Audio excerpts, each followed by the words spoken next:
Okay, Assalamualaikum, salam sejahtera, salam GBN, salam Malaysia. Kita kembali lagi dalam siaran harian live harian kita berkenaan dengan isu-isu politik semasa. Jadi sepatutnya hari ini saya buat satu rungkaian berkenaan dengan Tun Dr. Mahathir Mohamad, tetapi memandangkan ada isu berbangkit, seperti mana yang saya beritahu kepada audiens, bila-bila ada isu berbangkit, saya akan fokus kepada isu berbangkit, isu semasa dahulu. Baru bila tak ada isu berbangkit, saya akan buat rungkaian-rungkaian yang lain lah. Jadi hari ini bersama saya ada tetamu. So selepas habis sidang ni, saya akan buka soalan kepada audiens dan akan cuba jawab lah. Baik, topik saya hari ini adalah khusus kepada satu rumor, kabar angin yang tengah disebarkan di dalam media sosial, iaitu kononnya ada satu rancangan untuk menubuhkan sebuah parti baru, iaitu Parti Reformasi Bersatu. Menurut kabar angin ini, Parti Reformasi Bersatu adalah satu rancangan melibatkan 3 individu, iaitu Datuk Seri Azmin Ali, Tan Sri Muhyiddin Yassin, dan yang ketiga ni saya simpan dulu. So jadi apa yang akan berlaku ialah ini akan menjadi satu parti baru, dan kononnya apabila parlimen dibubarkan ni, Parti Reformasi Bersatu ni akan bergerak berasingan daripada Muafakat Nasional, maka akan wujudlah 4 blok. Iaitu blok Anwar, kemudian blok kuasa ketiga Tun Dr. Mahathir Mohamad, kemudian akan ada Parti Reformasi Bersatu, kemudian akan ada Muafakat Nasional. Maknanya dalam senario ini, berdasarkan kabar angin ini, blok kuasa ketiga Tun Dr. Mahathir Mohamad bukan lagi blok kuasa ketiga, sebab dah ada 4 kuasa. So inilah kabar angin. Jadi kita nak bincangkan hari ini, sahih ke tak sahih kabar angin ini, dan kalau sahih, mengapa ianya ditularkan di media sosial sekarang. Kalau tak sahih, mengapa juga ianya ditularkan di media sosial. Jadi itu yang kita akan bincangkan. Baik, sebelum tu saudara-saudari sudah pasti dah dengar ada rancangan untuk menubuhkan parti baru oleh Azmin Ali, iaitu Parti Keadilan Negara. Itu saya dah sentuh sebelum ni. Dan sebelum ni saya juga dah sentuh bahawa Datuk Seri Anwar Ibrahim, tangan dia terikat sebab dia secara tidak langsung diugut, saya pernah sebut, oleh seorang dua pemimpin dalam Parti Perikatan Nasional. Tapi saya tak nak namakan pemimpin pada ketika itu, sebab itu bukan cara saya. Tapi apa yang saya beritahu dulu, kalau sidang-sidang lepas, ialah tangan Anwar terikat, sebab itulah dia tidak ingin namakan Mahathir atau tidak setuju untuk namakan Mahathir sebagai calon Perdana Menteri Pakatan Harapan. Tapi juga di dalam sidang yang lepas, saya juga telah jelaskan sebenarnya why Tun sebenarnya rancangan dia dari awal, kalau Anwar you do not want, go to hell, I don't care. Itu position Tun lah. Jadi hari ini, memandangkan ada kabar angin ni, saya terpaksa bercerita sedikit lebih lanjut berkenaan dengan apa yang saya maksudkan, iaitu tangan Anwar terikat. Bukan saya hendak, tetapi terpaksa, sebab kalau tidak saudara-saudari tak faham. Baik, sebenarnya Anwar ni ada keluar masuk berjumpa dengan pemimpin-pemimpin Perikatan Nasional. Actually benda ni tak besar sangat. Dalam politik memang biasa. Tun pun ada jumpa pemimpin-pemimpin dari Perikatan Nasional. Pemimpin-pemimpin ni, musuh ni kadang-kadang boleh berjumpa, berbincang. Itu tak jadi masalah, because in politics there is no such thing as permanent friend or permanent enemy. It's just a permanent desire. So ada banyak perjumpaan. Jadi perjumpaan Anwar tu dibesar-besarkan sebenarnya. Tapi anyway, Anwar ada berjumpa. Dia ada berjumpa dengan Datuk Seri Hamzah Zainuddin, dia ada berjumpa dengan Tan Sri Muhyiddin Yassin dan sebagainya. Jadi Anwar ada satu harapan. Saya dah beritahu dulu, dia nak bawa masuk 38 MP PKR ke dalam Perikatan Nasional. Sebab ada ketakutan bahawa akan ada usaha untuk tumbangkan kerajaan pimpinan Pakatan Harapan, sama ada oleh tim A atau tim B, atau kedua-duanya. Jadi itu ya rujuk sidang-sidang saya yang lepas lah. Okey. Tapi apa pun, saya juga telah beritahu bahawa Anwar sebenarnya tak boleh bawa masuk 38. Itu hanya angan-angan. Sebab 38 MP dalam PKR ni, dia tak kontrol semua. Saya akan terkejut besar kalau dia boleh bawa 25. Okey. So ramai MP dalam PKR ni sebenarnya dah secara senyap belum expose lagi ya. Mereka dah masuk Kem Tun dan Kem Azmin dan sebagainya. Okey, tapi tak apa, yang tu kita letak tepi ya. So itulah angan-angan Anwar. Jadi dia masuk, dia berbincang, dan belah Perikatan Nasional pula ada yang layan angan-angan ini, malah dia dia sambut dan beri harapan lagi kepada Anwar. Ya, benda ni boleh terjadi. Malangnya Anwar ni, dia ada satu permintaan yang cukup luar biasa. Dalam keadaan dia bukan ahli kerajaan, dalam keadaan dialah yang hendak jadikan PKR sebahagian daripada Perikatan Nasional, melibatkan pengkhianatan terhadap DAP dan Anwar Amanah ya. Maknanya Anwar ni sebenarnya dia sanggup mengkhianati DAP dan Amanah masuk Perikatan Nasional. Dalam pada tu dia ada banyak demand. Oh, saya nak supaya Kem Azmin ni 10 orang ni tidak terlibat dengan ini, tidak terlibat tu. Dia yang buat demand. Jadi pemimpin Perikatan Nasional yang berjumpa dengan dia tu rasa macam aneh. Kau bukannya ahli kerajaan, kau datang nak berurusan dengan kami, kemudian kau pula ada banyak demand. Jadi akhirnya they told him off secara halus lah. You come on our terms, ataupun you jangan masuk. Okey. Dan apa yang saya dipahamkan, bukan saya nak cerita, tapi terpaksa untuk ni. So untuk anda faham berkenaan dengan Parti Reformasi Bersatu, Kabar Angin tu. Jadi apa yang saya dipahamkan, betul atau tidak cerita lain, tapi apa yang saya dipahamkan ialah Datuk Seri Hamzah Zainuddin akhirnya menunjukkan 3-4 fail kepada Anwar yang melibatkan salah laku jenayah, ada salah laku tertentu. Jadi akhirnya Anwar takut dipenjarakan. Itu yang saya dipahamkan. Baik. So itu menyebabkan tangannya terikat. Dan selepas perjumpaan tu, kalau korang kaji, tiba-tiba Anwar ni berubah. Sebab benda yang dia lakukan tak logik.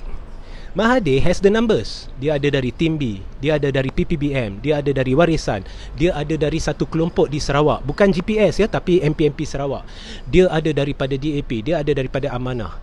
DAP pun tahu DAP tak boleh survive kalau bukan bersama Tun. So he has the numbers.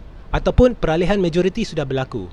Jadi dia dalam situasi, kalau belum pilihan raya pun dia tak perlu Anwar. Kalau dah tercetusnya pilihan raya, lagi dia tak perlu Anwar. Sebab semua orang dah tak ada kerusi. Bila parlimen dah dibubarkan, kita tak lihat kerusi, kita lihat penglibatan parti-parti dan pemimpin-pemimpin. Dan dia ada cukup untuk tubuhkan blok kuasa ketiga, termasuk Warisan dan sebagainya. Dan tambah pula dia dah namakan seorang daripada Malaysia Timur atau Borneo sebagai calon Perdana Menteri pertama kali dalam sejarah. Itu akan menguja, suka tak suka akan menguja Sabah dan Sarawak. Baik. Tiba-tiba timbul khabar ni. Okey, ada Parti Reformasi Bersatu. Dan Parti Reformasi Bersatu ni melibatkan Tan Sri Muhyiddin Yassin, kononnya Azmin Ali dan Hishamuddin. Okey, Hishamuddin adalah ketua Tim B UMNO. Tim B UMNO ni majoriti. Tim A adalah minoriti. Tim A ada 9 ahli parlimen. Tim B adalah majoriti. Dahulu kala bila saya selalu cerita ada ahli-ahli Tim B yang bekerjasama dengan Tun, saya tak pernah sebut nama Hishamuddin. Saya bukan maksudkan Hishamuddin. Tapi lah ni ada orang kata ketua Tim B ni, Hishamuddin, sedang berkomplot dengan Azmin dan Muhyiddin untuk tubuhkan Parti Reformasi Bersatu. Nah, soalannya, betul atau salah? Okey. Berdasarkan maklumat yang saya ada, berdasarkan, kalau ada perubahan saya akan buat live dan saya akan beritahu perubahan tu. Tapi setakat hari ini, berdasarkan maklumat saya, ini adalah berita palsu. Dan disyaki berita ni datangnya sama ada daripada Kem Anwar atau Kem Tim A. Sebabnya mudah. Sebabnya blok kuasa ketiga Mahathir makin mantap. Jadi untuk mengelakkan penglibatan ahli-ahli parlimen dari tim B, ahli-ahli parlimen dari Sarawak, ahli-ahli parlimen dari Sabah dan sebagainya, untuk mengelirukan ahli parlimen, maka ditimbulkan kabar angin ini. Logiknya, kalau Muhyiddin bentuk satu gabungan baru, iaitu PPBM, Tim Hishamuddin dan Azmin, dan memanggilnya Parti Reformasi Bersatu, parti ini akan kantoi dalam pilihan raya umum ke-15. Cuba cerita kat saya macam mana parti ini nak dapat unji majoriti. Kemudian ada pula orang yang counter argument ni, dia kata, oh sebenarnya ini satu helah. Sebenarnya mereka ni dah masuk satu perjanjian dengan Muafakat Nasional. So mereka nak sengaja pecahkan undi Melayu. Sebenarnya mereka nak pecahkan undi belah Pakatan supaya ada multi-cornet fight. Tapi akhirnya lepas pilihan raya, Parti Reformasi Bersatu dengan Muafakat akan bergabung balik. Ini lagi bodoh. Sebab apa bodoh? Sebab pertarungan tiga penjuru, kalau dahulu kala, dia memang memihak pada BN. Sebab sentimen anti-BN rendah, anti-pembangkang tinggi. Tapi bila sampai PRU14, sentimen anti-pembangkang dengan anti-BN dah sama rata. Dan kita dah lihat, apabila ada pertarungan tiga penjuru, kadang-kadang dia memihak sini, kadang-kadang dia memihak sana, menandakan sentimen anti di kedua-dua belah dah sama. Jadi peraturan kononnya pertarungan tiga penjuru akan memihak kepada dia ni atau dia tu non-applicable anymore. Okey, contohnya PAS dengan UMNO dulu guna strategi perang tiga penjuru untuk cuba rampas satu-satu kerusi. Tapi kita dah lihat di setengah-setengah kawasan berjaya, di setengah-setengah kawasan gagal, PKR pegang. Itu salah satu kesilapan strategi yang menjurus kepada kemenangan Pakatan Harapan. Jadi the rule that says perang tiga penjuru hanya akan memihak BN, itu dah lapuk. Okey, so itu pun, argument tu pun tak valid. Jadi adalah satu kebodohan kalau ditimbulkan Parti Reformasi Bersatu. So obviously logik tu tak boleh diguna pakai. Dan setakat yang saya maklum, ini adalah berita palsu. Setakat yang saya maklum hari ini. Dan untuk mengelirukan ahli-ahli parlimen. Jadi dia sama ada datang daripada tim A ataupun tim Anwar, saya tak pasti. Sebab ada sebilangan besar ahli parlimen dari tim B yang sedang berurusan dengan kem Mahathir. Okey, akhir sekali, okey, kalau Parti Reformasi Bersatu ni berita palsu, macam mana pula dengan Parti Azmin, Parti Keadilan Negara? Okey, Azmin nafikan. Tapi hari ini saya beritahu sebenarnya rancangan itu sah. Cuma mungkin ada perubahan. Sebab sekarang mereka tak pasti nak teruskan ke tidak. Tetapi rancangan untuk tubuhkan Parti Keadilan Negara memang wujud pada asalnya. Iaitu Haniza yang baru dipecat dari PKR ni, dia sebenarnya terlibat dalam satu NGO. Dia tengah kumpul semua sokongan daripada wanita-wanita PKR. Kemudian Afif, Dr. Afif kot, dia tubuhkan satu NGO. Dia pula kumpulkan semua sokongan pemimpin-pemimpin dan kalangan pemuda. Rancangan asalnya, akhirnya kedua-dua ni akan masuk Parti Keadilan Negara yang ditubuhkan oleh Azmin, di mana satu akan jadi sayap pemuda, satu akan jadi sayap wanita. Itu rancangan asal. Rancangan itu memang wujud. Maknanya bila Azmin kata dia tidak pernah terlibat dalam usaha untuk tubuhkan parti baru, itu adalah satu penipuan. Okey, memang ada. Tapi sekarang sama ada mereka nak teruskan dengan parti baru atau keputusan dah berubah, iaitu mereka akan terapkan semua pemimpin ni dalam PPBM. Saya dengar ada perbincangan sedang berlaku. Mungkin ada perubahan rancangan. Itu setakat tu betul. Okey. Jadi ini adalah pencerahan saya hari ini untuk menangkis spekulasi-spekulasi yang ditimbulkan. Setakat yang saya faham hari ini, Parti Reformasi Bersatu, sebab saya ditanya oleh ramai orang. Okey. Jadi apabila saya ditanya, saya jawab setakat yang saya maklum lah. Ini adalah satu kabar angin yang ditimbulkan untuk mengelirukan ahli-ahli parlimen. Okey, baik. Hari ini, untuk hari ini saya buka soalan kepada tetamu. Ada apa-apa soalan? Saudara Ridi, saya nak tanya. Beberapa masa ni Tan Sri Muhyiddin banyak berdiam diri pasal kecohan yang berlaku sekarang ni. Adakah dia akan buat satu kejutan atau satu surprise dalam masa terdekat ni?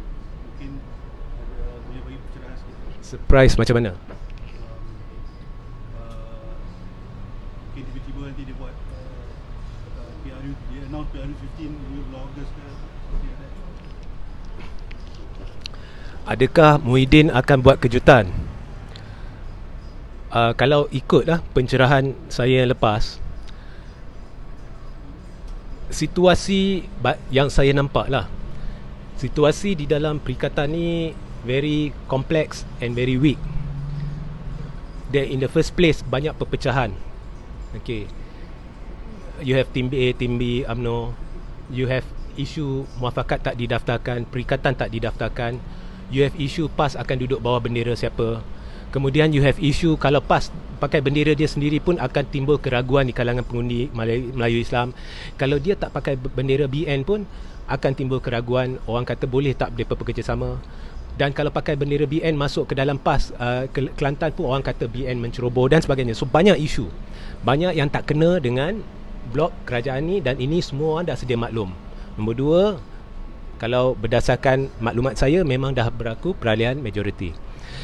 So hari itu, untuk menjawab soalan tu, hari itu 2 hari lepas ke semalam, Taqiyuddin ada buat cadangan untuk mengusulkan usul percaya terhadap Muhyiddin. Sebaik selepas Taqiyuddin buat usul tu ataupun mencadangkan benda tu, Mahathir keluar dengan statement bahawa Shafie dicalonkan sebagai calon Perdana Menteri. Tetapi kalau you tengok timeline, Shafie dicalonkan pada mesyuarat tak rasmi yang berlaku 25 Jun. Maknanya Mahathir umumkan benda tu apabila dengar Taqiyuddin cadangkan usul percaya. Okey, sebaik Mahathir umum benda tu, Sabah dan Sarawak confirm akan teruja dan is logical. Kalau anda tanya saya, Perdana, tak kira lah perikatan ke Mahathir ke siapa ke, Perdana Menteri dari Malaysia Timur, Regi sokong tak sokong? Saya sokong. Okay, so obviously is a good choice. Alright, I tak kata Shafie ya, I kata Perdana Menteri dari Malaysia Timur. Now, bila dah buat macam tu, you bayangkan parlimen bersidang dan usul, orang akan tertanya-tanya mengapa tak, because usul percaya yang dibawa oleh Taqiyuddin adalah usul kerajaan secara tak langsung. Jadi mereka tak boleh lengah-lengahkan. Sebab kalau lengah-lengahkan, orang akan tanya, mengapa tak bawa usul percaya tu? Mengapa tak bawa usul percaya tu? So akhirnya sama ada kau bawa atau tak bawa. Kalau tak bawa, malu. Kalau bawa, it might backfire on Muhyiddin. So coming to the question, adakah Muhyiddin akan buat kejutan?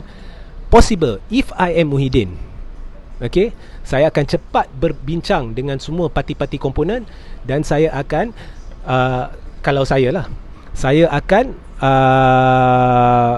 nasihatkan Yang di-Pertuan Agong ikut Constitution untuk bubar parlimen sebelum parlimen bersidang.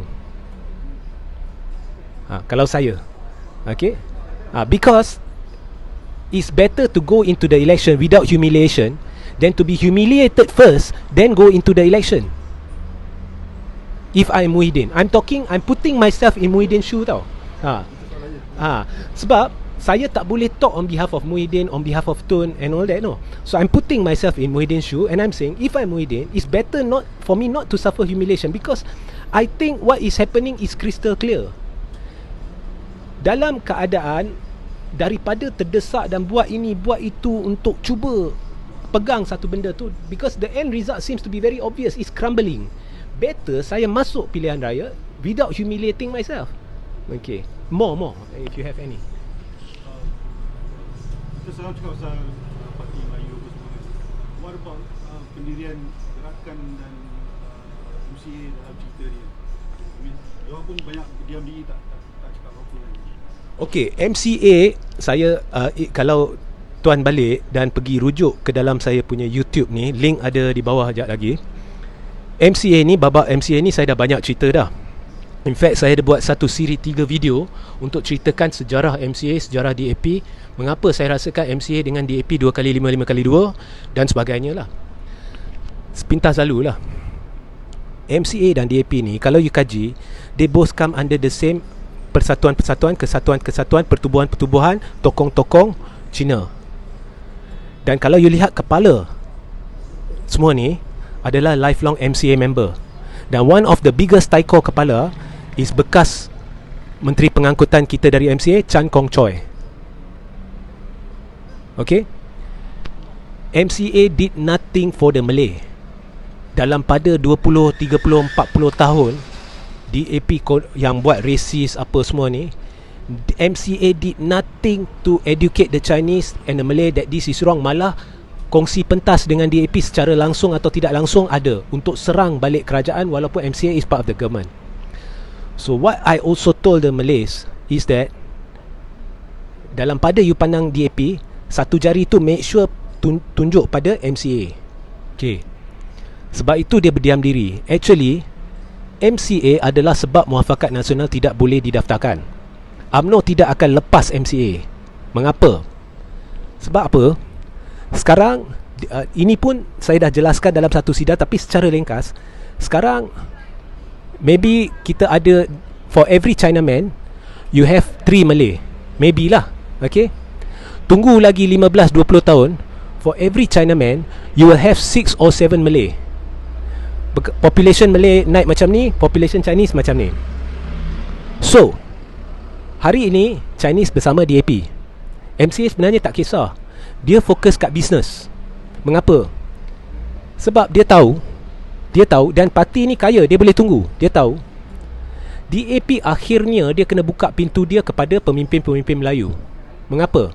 Kalau dia tak buka pintu dia pada pemimpin-pemimpin Melayu, in the next 20 years, apabila population Malay terlalu tinggi, DAP akan kurang dia punya support. Okey, jadi bila dia buka, sebab itu dia timbulkan amanah. Akhirnya dia akan serap pemimpin amanah ni, sebab pemimpin amanah ni dia boleh percaya. So parti DAP lambat laun dia betul-betul akan jadi parti multiracial, bukan lagi parti pro-Cina. Jadi pada masa tu hanya satu lagi parti yang tinggal yang betul-betul suara Chinese, which is MCA. Jadi undi Cina dalam 15 to 20 years from now memang akan balik pada MCA. Sebab itu UMNO takkan lepas MCA. MCA is the reason Muafakat tak boleh didaftarkan. In December 2019 memang ada tanya Wee Koh Siong, mengapa adakah anda anggap MCA sebahagian daripada Muafakat? You tahu Wee Koh Siong jawab apa? Dia tak boleh jawab. Dia guna taktik. Dia kata soalan tu tak timbul sebab Muafakat Nasional bukannya pertubuhan rasmi. Betul yang dia cakap betul. Tapi tak boleh keluar mulut MCA bahawa kita sebahagian daripada Muafakat Nasional. China akan dendam terhadap MCA. So benda ni tidak dijelaskan dengan baik kepada orang Melayu. Ramai yang tertipu. Dan ini semua bagi saya lah angkara tim A ni. Sebab Muafakat Nasional bukan satu rancangan UMNO. It was team A with PAS. Ini mau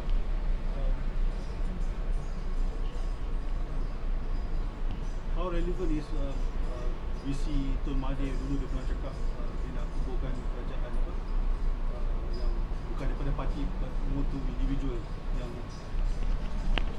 relevant because bagi Tun Mahathir untuk kuburkan kerajaan bukan bahasa parti tapi kepada individu. ikut apa yang Mahathir cerita tu, nak membuat parti kerajaan bukan berdasarkan parti, berdasarkan individu. UMNO tolak masa tu, masa kemelut politik. Tapi akhirnya UMNO sendiri yang kata kami menganggap penglibatan kami dalam kerajaan sebagai ahli-ahli parlimen, bukannya politik. So UMNO contradict themselves. There was hypocrisy dalam tim A. Masa kemelut dia kata kami tak boleh terima cadangan Tun sebab itu melibatkan ahli-ahli politik. Dia macam tak kisahkan parti.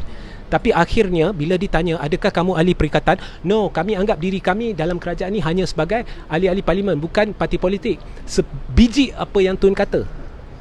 Okey, sebenarnya apa yang Tun kata adalah menurut perlembagaan. Sebab perlembagaan persekutuan dia buta parti. Dia adalah berdasarkan keahlian seseorang dalam kerajaan adalah berdasarkan kepada keahlian dia dalam Dewan Rakyat ataupun Dewan Negara. Okay, so definitely that plan is the correct plan.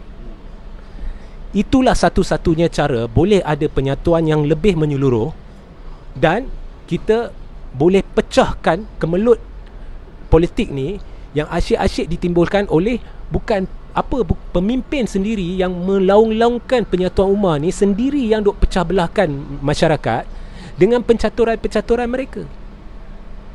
So itulah jawapannya, memang relevan, terlalu relevan. Ada lagi?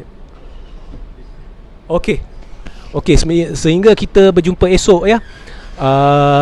Jangan lupa ikuti saluran Telegram saya di bawah, YouTube saya di bawah, rajin-rajin tengok video-video yang lepas. Dan kita akan kembali esok dengan siaran harian live 8.35 malam.